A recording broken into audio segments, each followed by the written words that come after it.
Мұстафа Азыраға, анаңа операцияға қанша ақша керек екен дейді. Азыра 500 мың дейді. Мұстафа, жарайды, бір амалын табармыз. Несие аламыз, немесе жүк көлігін сатармыз. Жинаймыз, бәрін еңсереміз, уайымдама дейді. Азыра, жүк көлігі қанша тұруы мүмкін дейді. Мұстафа, көп болмаса да ештеңеден жақсы ғой. Азыра, олай айтқаныма ренжіме. Анамды уайымдап тұрмын, ақшаны қайдан тапсам болады екен деп. Азыраның енді бар үміті Жанда болып, Жанға хабарласады. Сізбен сөйлессем бола ма дейді. Жан, Азыра, сен не істедің дейді. Азыра, аға, бәрі сіз ойлағандай емес дейді. Жан, Азыра, сен күйеуіңді басқа біреу үшін тастадың ғой. Иә, ағамның мінезі қиын, кейде жынды қылып жібереді, бірақ ол сатқындыққа лайық емес дейді. Азыра Жанға барлығын түсіндіргісі келеді, бірақ Жан тыңдамайды. Мен бірден сенің қандай рахымсыз екеніңді түсіндім. Мен сен үшін 5 жыл түрмеде отырдым, ал сен бір ретте келіп көрмедің. Өзің ағам деген адамға адал болмадың, күйеуіңді де саттың. Солай емес пе дейді. Азыра жылап қалады. Иә, сіз дұрыс айтасыз, мен кінәлімін. Енді сізді мазаламаймын дейді. Азыра енді амал жоқтан Берактың үйіне келеді. Берак, не болды Азыра? Мен тіпті таң қалдым. Келінім болып көршіме айналдың. Әлі күнге дейін үйіме келмедің дейді. Азыра, сенен бір нәрсе сұрауға келдім, басқа барар жерім жоқ. Берак, бәрі дұрыс па, не болды дейді. Азыра, анам инсульт алды, оған операция керек. Маған қарызға ақша бересің бе? 500 мың дейді. Берак, мен ақшам жоқ деп өтірік айтпаймын, бірақ өкінішке қарай жалғыз басты ана ретінде саған қарызға бере алмаймын дейді. Өкінішті, Жиһанды тастап сүйіктіңе келгенше ақша жинап қоймайсың ба дейді. Азыра, Мұстафа менің сүйіктім емес. Берак, өтінемін, әңгіме менің анам туралы. Мен ақшаны қайтарамын дейді. Берак, жарайды, мен ойланамын деп Азыраға үміт береді. Азыра, жақсы, рахмет, сенен жаңалық күтемін дейді. Азыра кете салысымен Берак Жиһанға хабарласады. Сенің әйелің жаңа ғана менен ақша сұрап кетті. Анасына операцияға керек екен дейді. Жиһан, оған сүйіктісі көмектессін дейді. Берак, 500 мыңды ол жігіт таба алмайды дейді. Жиһан, оны Тибетке жібер дейді. Берак, жоқ, керек емес. Тибет үлкен пайыз алады, олар оны төлей алмайды. Бірақ ол Зейнептің бауыры болғандықтан, Зейнептің отбасы қиналғанын қалаймын дейді. Зейнеп таңертеңгісін Кадерді оятып, жаңа бөлмеде жақсы ұйықтадың ба, ұнады ма дейді. Кадер, иә, мен өте бақыттымын дейді. Зейнеп Кадерге, сен менің туған күніме ең керемет сыйлығымсың дейді. Кадер, бүгін сенің туған күнің ба? Торт кесеміз бе дейді. Зейнеп, әрине. Зейнеп, анам жылда туған күніме торт жасайтын. Алғаш рет менің отбасым қазір қасымда емес дейді. Кадер, ештеңе етпейді, олар қазір хабарласады ғой дейді. Қоңырау шалады, құттықтайды, сосын барып бәріміз торт жейміз. Мүмкін Серхат аға да келіп қалар дейді. Зейнеп, жоқ, ол менің туған күнімді есіне алмайтын шығар дейді. Сол сәтте Зейнепке Серхат хабарласып, Зейнеп, мен жиһаз жасайтын интерьер дизайнерімен сөйлестім. Ол сені қонақ үйде күтіп отыр дейді. Зейнеп, бүгін менің ерекше күнім, анама барайын деген едім дейді. Серхат, Хаял мен Кадерді де ала кел. Алдымен қонақ үйге кел, дизайнермен сөйлес. Сосын қайда барсаң да өзің біл дейді. Ойында ештеңе жоқ, Зейнеп. Серхат бей менің туған күнімді бұзды. Қонақ үйге баратын болдық дейді Кадерге. Түлай Мұстафаға келіп, Берак ханым сені шақырып жатыр дейді. Мұстафа, мен оған қызметші емеспін, керек болса өзі келсін дейді. Түлай, мен нақты білмеймін, бірақ ол маңызды деді. Азыраға байланысты сияқты.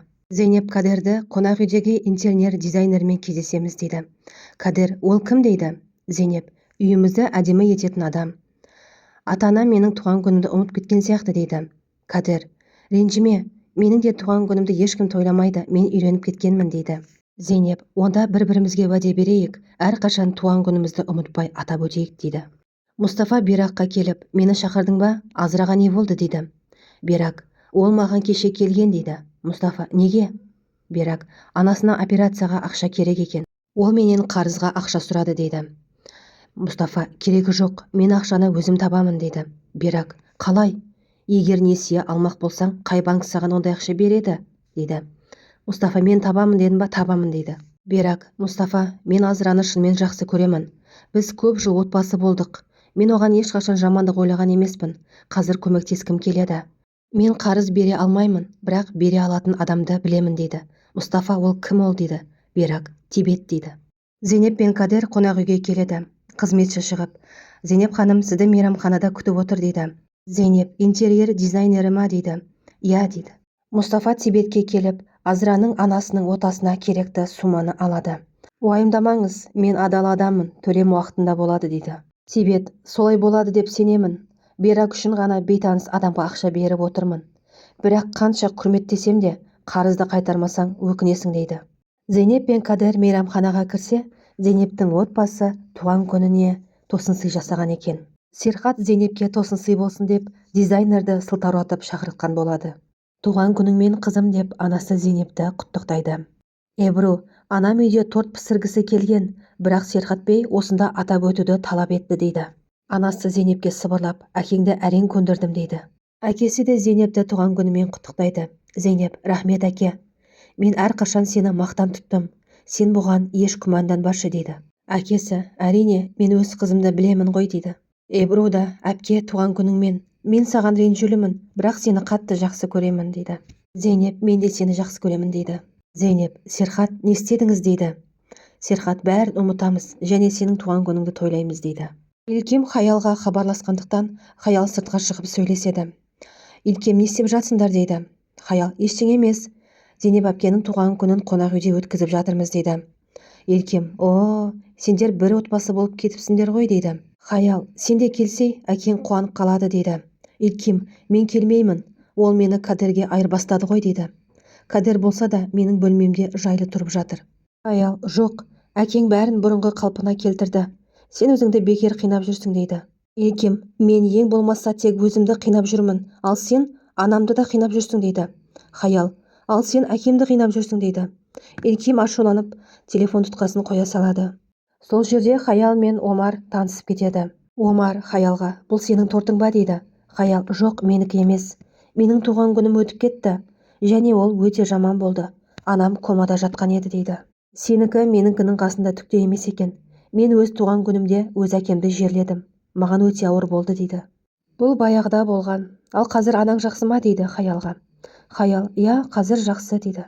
Зейнептің туған күніне арнайылап жасалынған тортта ортаға келеді.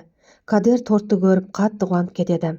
Зейнеп, тортымыз да келіп қалды, ал менің ағам әлі жоқ. Мен қазір сырттан оны күтіп алайын дейді. Мұстафа Зейнептің туған күніне қонақ үйге кірген кезде Омарды көріп қояды. Сен мұнда не істеп жүрсің дейді. Омар, мен осында жұмыс істеймін. Мұстафа, сен бұл қонақ үйдің кімге тиесілі екенін білесің бе дейді. Омар, иә, білемін. Мұстафа, Омар, сен менің әпкемді өлтіре жаздадың. Мен саған бұл жерге жақындама деп айтқанмын. Омар, мен сенің үйінің айналасында жүрген жоқпын. Мен тек осында жұмыс істеймін дейді. Мұстафа, сен менің әпкемді пышақтап жараладың, ал мен сені ұстап бермедім. Мені арандатпа дейді. Сол сәтте Зейнеп те келіп, Омарды көріп, өзінің жаралаған жігіт екенін есіне түсіреді. Зейнеп, аға, сонда мені жаралаған адамды біле тұра, сен оны жасырып келдің бе дейді. Мұстафа, әпке, мен саған барлығын түсіндіріп берейін дейді. Эбру өзінің сейфке тыққан ақшасын алуға Джиханның кеңсесіне кіреді. Оны бір қызметші байқап қояды да Седефке айтады. Эбру сейфті ашып ақшасын алады. Сол кезде Седеф те келіп қалады. Эбруға, не істеп жүрсің мұнда дейді. Эбрудың қолындағы ақшаны көріп, мынау не дейді. Эбру, тиіспе, бұл менің ақшам. Мен мұны ұрлаған жоқпын дейді. Эбру, жібер мені. Бұл менің ақшам екенін қанша рет айтайын. Тиіспе маған, жібер дейді. Седеф, сен Серхат келгенше кетпейсің, барлығына жауап бересің дейді. Эбру, түсінбей тұрсың ба, бұл менің ақшам дейді. Сол сәтте Серхат та келіп қалады. Еденде шашылып жатқан ақшаны көреді. Эбру сасқалақтап не істерін білмей қалады.